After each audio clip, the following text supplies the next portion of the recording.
3, 4.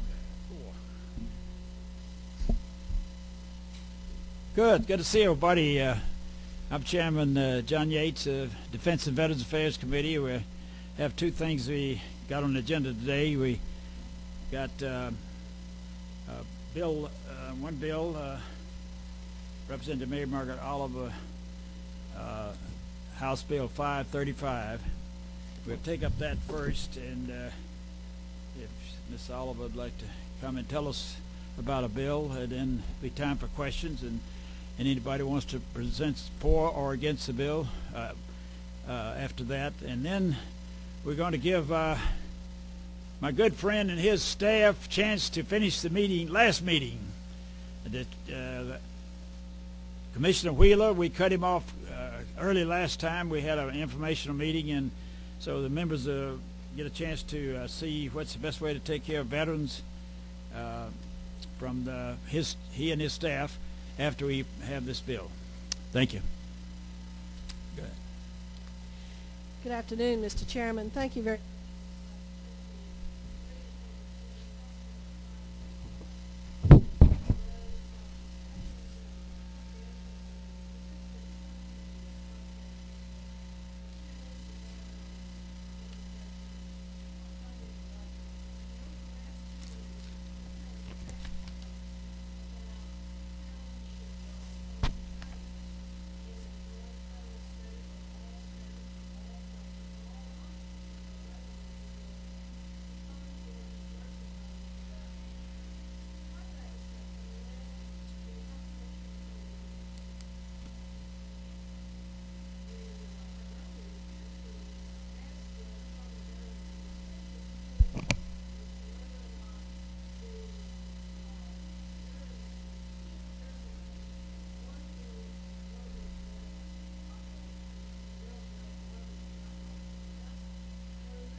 Thanks, thanks.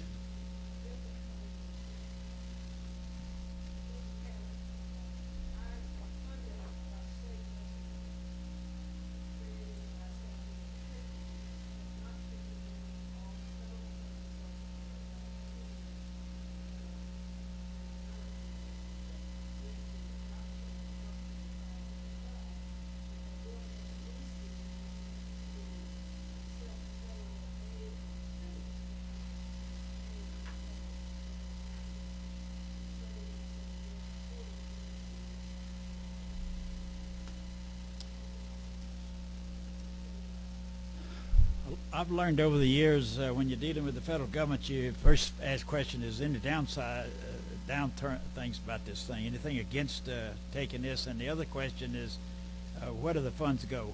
Do they go to the general treasury, or they go to offset some services that we're paying? How's that handled?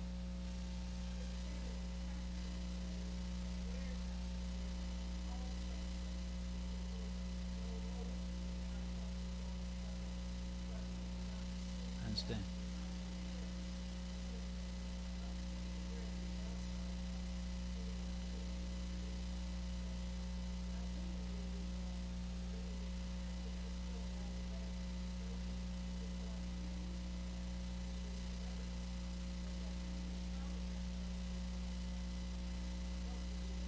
Okay, that's what I thought.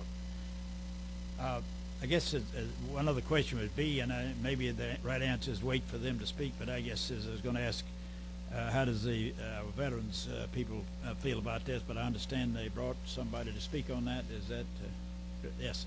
So I'll leave that to that time then for them to speak on that. Is any questions anybody has? Thank you, Mr. Chairman. Thank you, Representative Oliver, for this presentation and for your work on this bill. Do you have any sense on how many more veterans might have access to homes if we enact this legislation?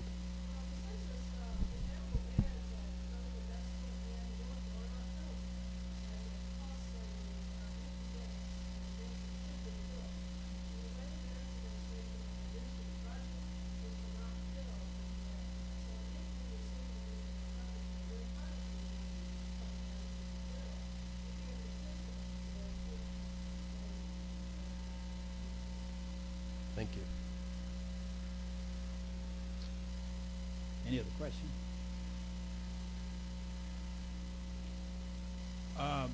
I guess at this time it'd be appropriate to bring up the representative from the veterans across the street and let you have your presentation. Thank you.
We don't have a copy of that.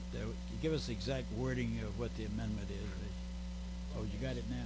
Okay, he has it now. And why don't you read what that is?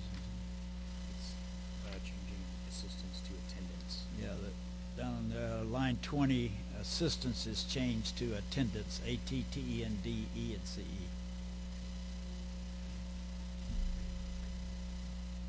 Representative Kuma? Yes, sir. Thank you, Mr. Chairman. I just want to make sure I understood what I heard. Did you say that that you guys had already closed one home in the state because of diminished demand? Was that? Did I understand that correctly? Okay. The Augusta home is one building, okay? It's on 15th Street. It's all one building. It's 5 floors. At Villageville, we have 4 buildings. We have the Benson building, which right now has no basement. Temporarily suspended operations. We have the Russell building that has capacity of 120. We have the Wood building that has capacity of 150. The Wheeler building right now has 24 ambulatory Alzheimer's patients in it, and we will be opening up a second Alzheimer's unit probably in March based on the arrival of equipment that has to come in, and that will give us an additional capacity of 22 of those Alzheimer's patients. So we have patients in 3 of the 4 buildings available to us. And what this will do, we have the additional funding to clearly allow us to reopen those 66 beds. So we actually get 100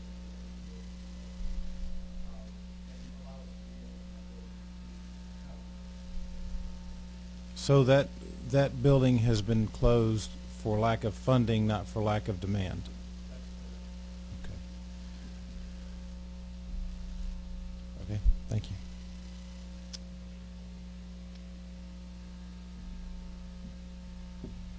Representative Hogan. Thank you, Mr. Chairman. I want to make sure that I understand the information that you presented. The conclusion is, as I read it, is in opposition, but many of your statements seem to be quite favorable to this legislation. Is that a fair reading?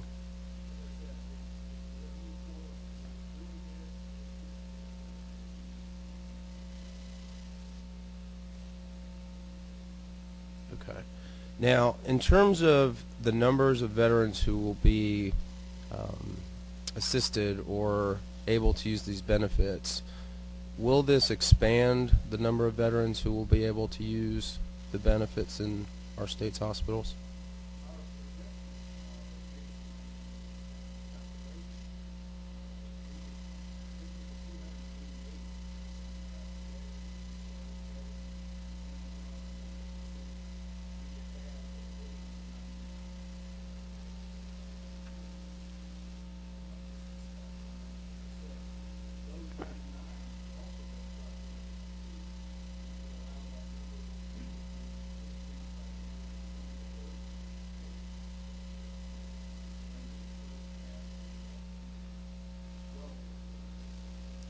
So right off the start, almost 100 additional people, and then it would just magnify from there of the veterans who would be assisted. And with respect to the dollars, and I hear what you're saying in terms of the perceived benefit that the veterans are receiving and that may somehow go away, I would submit that I think that can be cured or at least addressed by significant educational outreach efforts.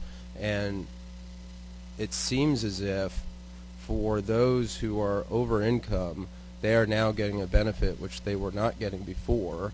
And for those who were receiving the cash benefit, and I think that you stated many of them are misusing that money or using it for some other purpose. Correct. This would force them to use it for its intended purpose, which one would think that would be in the best interest of the taxpayers to have the benefit be used in alignment with what the benefit that they are receiving should be. Is that fair?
Thank you. And so one final question, and I want to make sure I have it right for my own mind, and also I think for the other members of the committee. In real dollars, veterans won't be expending a single cent more if we approve this. In other words, that they will have those who are over income will have greater access, and those who receive the cash benefits just simply have to now use that cash benefit for its intended purpose. But they won't be out of pocket any money based on this change.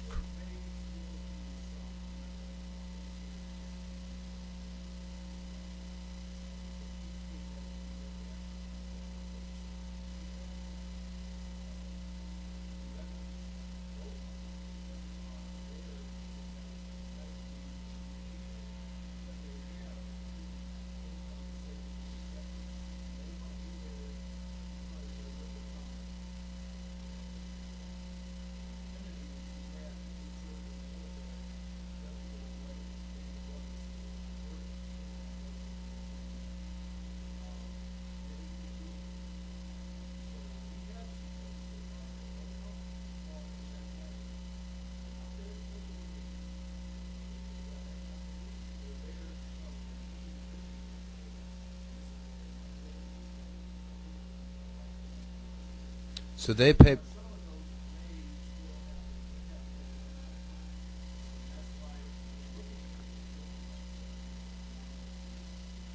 They're paying by their own choice, though, correct? Okay. Understood.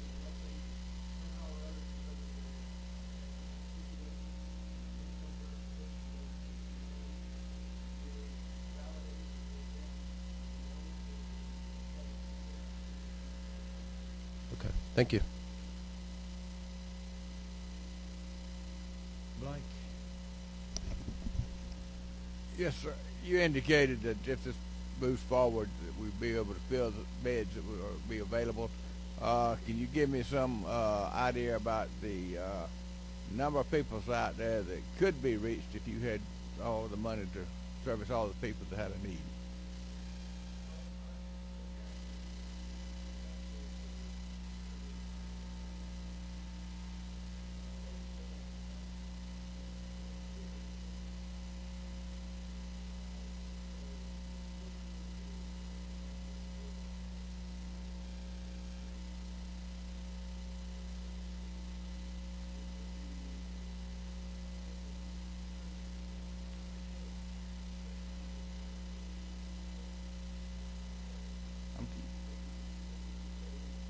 You're talking about how many you can put in there. The question I'm asking you is how many of them are out there that need the service that you can't even think about, even if you, I mean.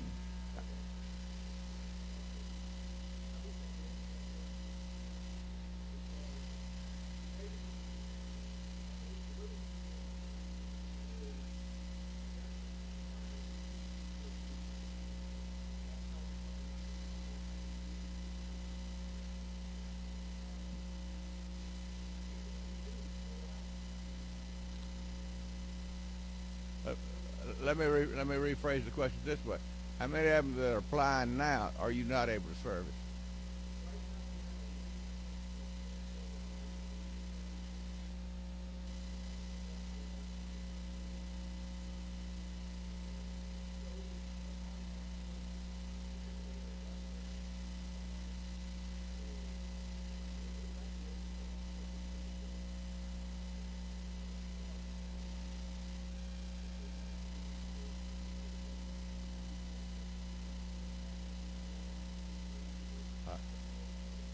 Let me ask another question here now.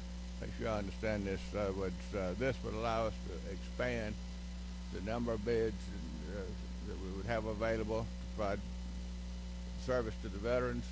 That would be funded with additional federal funds that we draw down and not cost the state any more money. Thank you.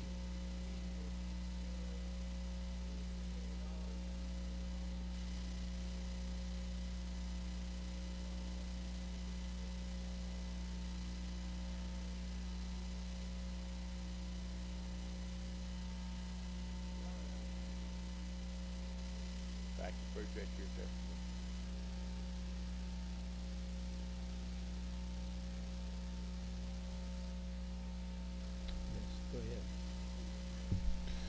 Just a couple of follow-up questions. So I understand the aid and assistance benefit is it's a means-tested benefit. Is that correct? Aid and attendance. Thank you. And so some of the veterans in the home now are receiving that benefit because they qualify for it through the means testing process, and some do not. So those who don't qualify will just have to pay the about $8,000 a year for the benefit out of their pocket. Okay. And is there any well, the last question, let me just make sure I'm on the right page. Is this your summary that you provided? Okay. I noticed in the summary that you say on the second page, just before the conclusions, next to the last paragraph, you said that if we do this, veterans will see this as basically a going back on our promise to them, and you alluded to that in your oral comments a moment ago. So, in fact, you say that that they'll see this as the state of Georgia going back on a promise made to veterans, another example of balancing the budget on the backs of veterans. My question is, what is the honest response to that when we're going to tell veterans that who have currently qualify for this benefit that they've earned as veterans, now you have to pay $8,000 a year to get the benefit? We're going to change our minds and say you haven't earned it.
Except for with regard to those folks who, because of some federal formula, fall just outside the cutoff for getting the $650. I'm sorry, I think it was $658 per month. So those folks who, no matter how closely they fall over the line, if they don't qualify for the $658 a month, they're going to come out of their pocket for $8,000 a year in paying for that benefit.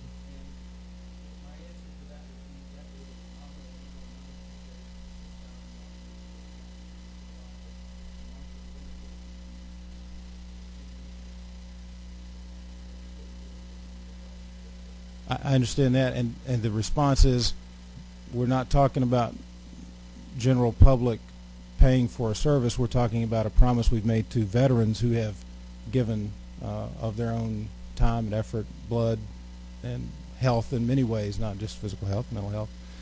And I don't think it's appropriate to back down on that. My question would be, is there a way to achieve what this bill seeks to achieve by providing this this additional revenue to the department or to the agency without also requiring these other folks who may fall just above that line for the means testing, without requiring them to have to suck up the $8,000 a year they're going to have to pay to stay in the home?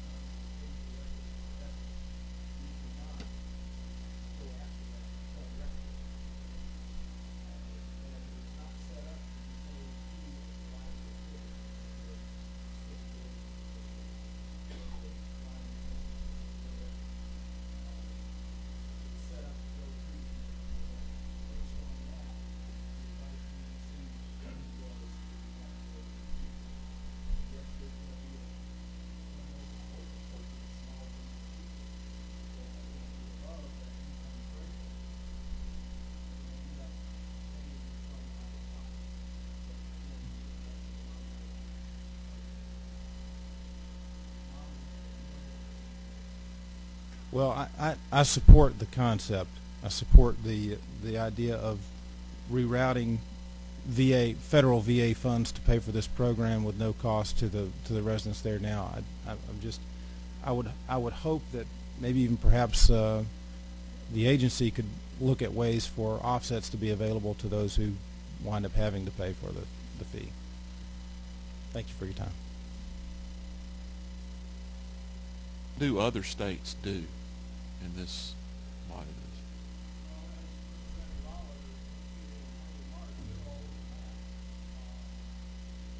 Some states do,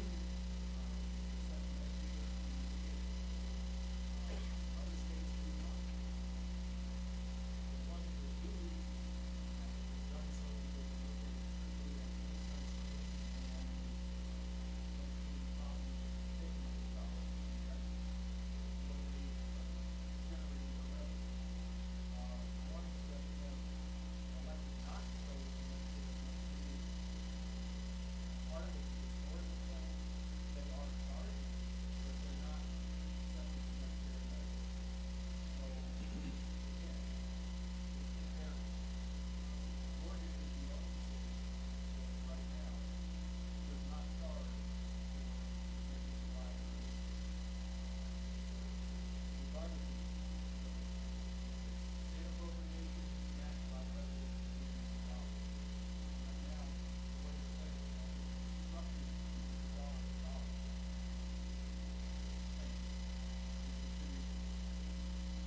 The dollar is protected.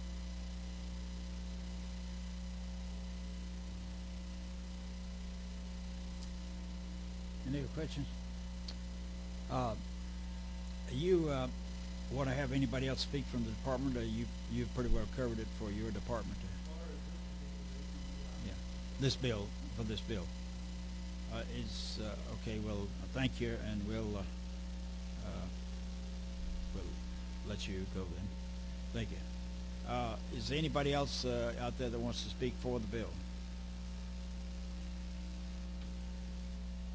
Is anybody out there that wants to speak against the bill? You got a question? Pardon? Yeah, okay. You want a question of him? Oh, okay. Thank you. I'm sorry, I didn't hear you right there.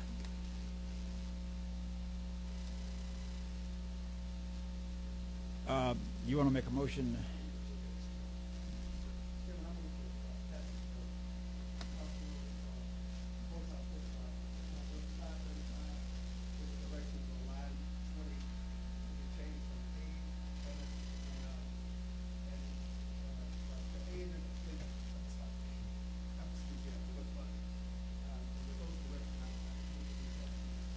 So the motion is to pass the bill as amended earlier. Is there a second to that?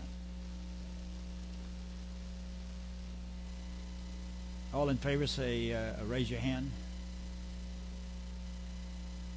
All those opposed? There's all for it except one, I believe. Everybody was for it except one. Is that correct? Okay. Well, with that, I'll appreciate your attendance on that, but now we'll hear from the department we didn't hear from last time. Anybody that's was here for the bill, of course, can leave if they like, but you want to say something? Okay.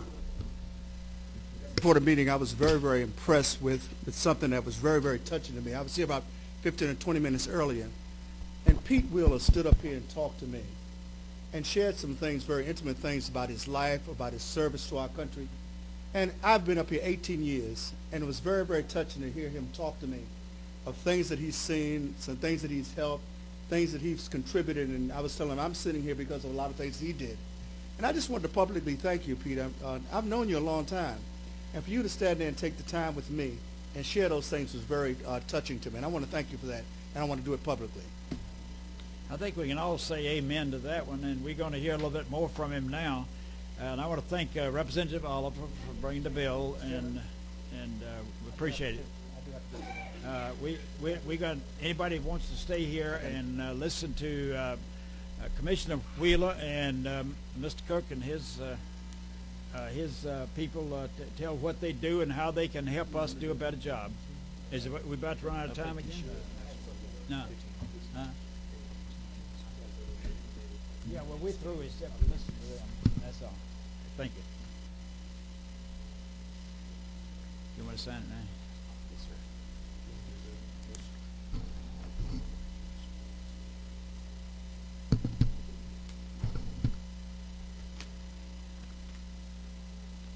One copy's on Yes, sir. Commissioner, I'm supposed to be at another meeting. It's after a while, and if I do, let's see. One of these gentlemen take over here, and we want to listen to what your department can do for us and what we can do for you. Good. Thank you, sir. I really appreciate it. You want me to get started? Yes, sir. Go ahead. Good. Well, I'll begin by saying again, good afternoon, Chairman Yates and members of the Defense and Veterans Affairs Committee. We want to first thank Chairman Yates for his friendship and his unwavering support of our department for many, many years that we've been together. We also want to thank each member of this committee for your personal interest in Veterans Affairs. We thank you for allowing us to present this briefing regarding our department's mission to ensure that Georgia veterans receive every benefit they are entitled to. No benefit is automatic. They must be applied for and approved by the VA before they can be received. Our 48 field offices scattered around the state, which cover all 159 counties in Georgia, make it as convenient as possible for veterans to file claims and receive advice regarding their entitlements. Our field offices work hand in hand with our claims division, which is co-located with the Atlanta VA Regional Office to maximize the benefits the veterans of Georgia receive. Because of the diligent and professional work of our staff, the veterans of Georgia receive more benefits than several states that have a much larger veterans population, and we are proud to say that. Our state veterans memorial cemeteries in Milledgeville and Glenville are dignified and beautiful shrines that honor the memory and service of the veterans who have laid to rest in their hallowed grounds. Both cemeteries have beautiful chapels. I'm not through with that. The chapels there in the cemetery at Milledgeville, the chapel there is the most beautiful cemetery I've ever visited in the United States or outside the United States. It's a beautiful place, and if you haven't been there, I'd like for you to go down and look at it. The chapel has stained glass windows in it all the way around it, pointing up like arrows, telling you that's the direction. It's cooler up there. That's the direction you should try to head, up that way. It's beautiful. The two chapels are beautiful. And I think the most beautiful cemetery in the world is the one in Milledgeville. Our field officers work hand in hand with our claims division, which is located here in Atlanta. And our state veterans nursing homes in Milledgeville and Augusta provide first-class nursing home care for our veterans when they reach that stage in their lives when they need special care. This care includes special Alzheimer's wing to provide for the unique needs of those who suffer from Alzheimer's. We are the only state in the union right now that does not charge veterans anything for their care in our nursing homes. Our state approval agency, and when I said a state approval agency, that's all federal funds, to approve all schools that train veterans in any way, and also the on-the-job training programs. is number one. Our state approval agency is number one in the United States for the number of VA approved on-the-job training programs out of all 50 states. We set an example for other states to follow in that area. At this time, Tom Cook would like to make a few comments and provide some details on our program. Tom, do you have anything you want to add to it? Yes.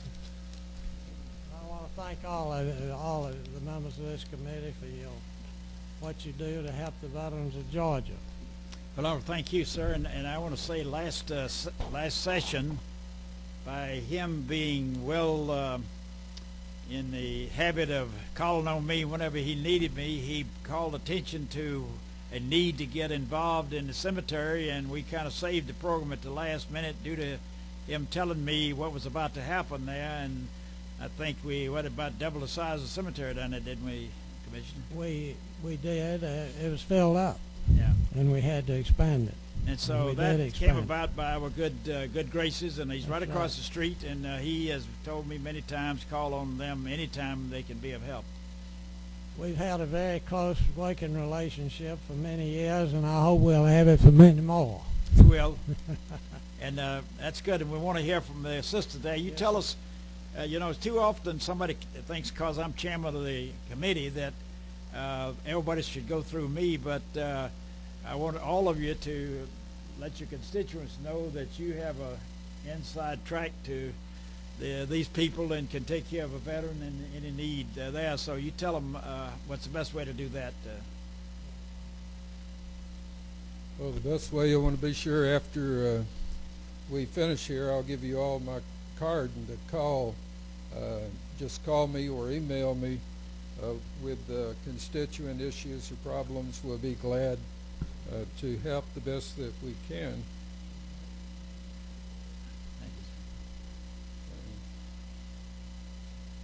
bring this up here. Okay. I'll be very brief. My name's Tom Cook. I'm Assistant Commissioner for Field Operations and Claims, and just want to mention that everything that has been discussed here and the benefits that we have in Georgia, as we'll see, are more pronounced than many states, and in many cases greater than other states, because of Commissioner Wheeler and his leadership and influence over 60 plus years in Georgia. That's one of a kind. No other state has that, and that's the reason. Our mission, as you see here in this slide, is to provide benefits to all of our veterans and surviving spouses, 774,000 almost in the state of Georgia. I want to hit on this because this slide here highlights the difference that we make in Georgia that other states don't make. And the compensation and pension line there is the bread and butter of what we do. And I just want to point out that like Illinois has 9,000 more veterans than we do, but we bring in $683 million more in benefits than what they do with compensation and pension. New York has 177,000 more veterans than we do. We bring in 123 million more in compensation and pension than they do. Ohio has 47,000 more veterans than we do. We bring in 338 million more than what they do. Pennsylvania has 191,000 more veterans than Georgia. We bring in 197 million more in revenue for compensation and pension than they do. Virginia has 49,000 more veterans, and we bring in 41 million more than they do. But this in terms of dollars, this just shows, I think the reason for that is because the impact of our staff, the aggressiveness with which we approach not only constituent issues, but the veterans throughout the states, beating the bushes to make sure they have what they are entitled to have. Switching from that, we're proud of the progress of the clinics throughout the state of Georgia. We're looking forward to the big one in Carrollton, and then Fort McPherson, Milledgeville, and Statesboro. As you know, we had a big successful supermarket in Dalton back on December the 7th. We have 48 offices throughout the state of Georgia, and they, combined with our claims division at the regional office, is responsible for a lot of what we just talked about in terms of the revenue. That's the Blue Goose Nursing Home that Dan mentioned in Augusta, and he's already talked about the patient load there. A picture of the one in Milledgeville, and we're getting a clinic in there as well. Picture's worth 1,000 words in terms of the cemeteries and the sacredness and the dignity to which our veterans are laid to rest. We'll just cover some of that quickly there, and that those cemeteries are very beautiful, with the ceremonial area, the visitor center, with the grave locator where the loved ones can locate immediately where their loved one is laid to rest, with the chapels that the Commissioner talked about with those stained glass windows. These contrasted with the federal VA cemeteries that have an open air shelter for the graveside service. We have the very beautiful, dignified last moment of the family to say goodbye to their loved one. And with the education, with on-the-job training, we lead the nation, #1 in the United States, because of the effectiveness of the program commissioner's leadership. So that's a condensed version of our briefing. For sake of time, I wanted to chop it down, but any questions that you might have at this point, I'd be glad to take them. We still hear people talking about when you came to Griffin and had all the various services there to help out, and as he pointed out, they've done that across the state at various places. And I was down at Milledgeville and went, and the commission showed me through the chapel and everything there. I think that was on the day we dedicated that addition down there. And it's just, I just say amen to all of the things you've said, and I use the services all the time to help veterans, and I think we got a committee that is committed to that, and working with y'all, it certainly makes it easier. And I thank y'all for coming today and kind of caboose on to this committee meeting, because I felt bad about the National Guard kind of beat us out too much time last time and cut y'all short. Well, thank you, Mr. Chairman. Thank you, members of the committee. Yes, sir.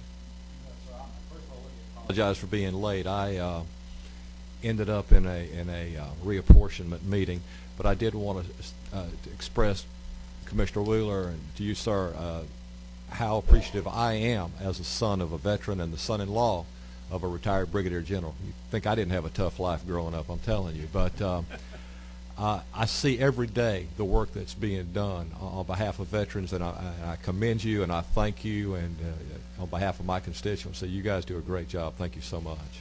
We appreciate that. Most of us are veterans in our department, many retired military, so we've been there, done that, and hearts in it, and we got good folks, and we'll do everything we can for you. We appreciate all that y'all do. No other questions. We are adjourned, and thank you very much. Thanks, sir.